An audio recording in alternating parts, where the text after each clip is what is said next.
শিক্ষার্থী বন্ধুরা, এরকম যদি কোনো অঙ্ক আসে পরীক্ষায় আপনাদের, যে প্রথম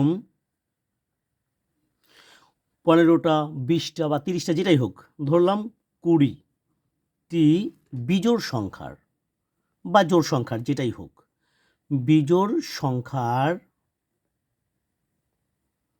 যোগফল কত? যোগফল কত? আপনাকে এখানে অপশন দেওয়া থাকবে। এখন এরকম হলে আপনি ক্যালকুলেটর ব্যবহার করে করতে পারবেন। কীরকম ব্যবহার করতে পারবেন? যে 1, 3, 5, 7, 9 এরকম 20টা লিখে যোগ করতে পারবেন। হয় কি হবে, উত্তর হবে। এটা একটু সময় সাপেক্ষ ব্যাপার, কিন্তু আপনার তো পরীক্ষায় এত সময় থাকবে না। তখন আপনি কি করবেন? টেকনিক। এখানে কয়টি সংখ্যা বলছে? যে 20টি সংখ্যার। তখন এখানে 20 কী করবেন? 20 বা 20 এর স্কোয়ার দিয়ে দেবেন। এর স্কোয়ারে কী হয় বলেন তো? 20 এর স্কোয়ারে কী হয়? যে এই যে 2 আর এই 0 মানে কি? 20 কয়বার? 20 গুণ 20 মানে এ স্কোয়ার মানে 2 বার। কত হয়? 2 দুগুণে 4 আর 0 0। অ্যান্সার হয়ে গেল।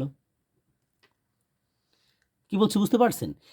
এই 400 যেখানে অপশন থাকবে সেটাই উত্তর লিখে দেবেন, যে প্রথম 20টি বিজোড় সংখ্যার যোগফল 400। ধন্যবাদ।